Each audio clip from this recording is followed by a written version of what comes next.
तुमको किए भल पाइब मु जानी आम टोका मान तो नुह 60 वर्षिया बुढ़ा भल पाइब कहीं तुम चिरापुरा ड्रेस पिंधि रास्ता चलुच पुणी देखे बुलुच अंटा तुम चिरापुरा ड्रेस पिंधि रास्ता चलुच पुणी देखे बुलुच अंटा तुमको देखिले टोका तो टोका किंतु बुढ़ा मानकर उठुची मीटर कंटा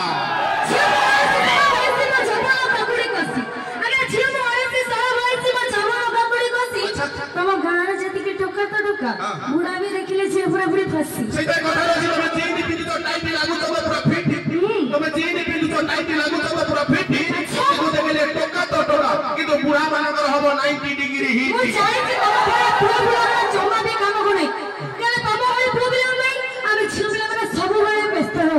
काहे कि जानि छथि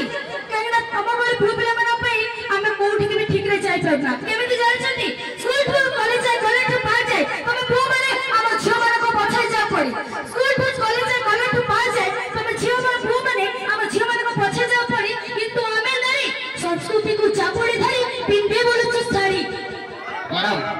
मैडम नेक्स्ट टाइम में करवा प्लीज समझ नहीं तुम जीतिल भाई सत कथा कहू आम नारी मैंने जहाँ भी उपस्थापन करूँ केवल एंटरटेनमेंट किंतु आम सदा सर्वदा ये पुओ जाति सदा सर्वदा नारी मान को सम्मान करवा ये नारी मान जोरदार करताली हम थैंक यू।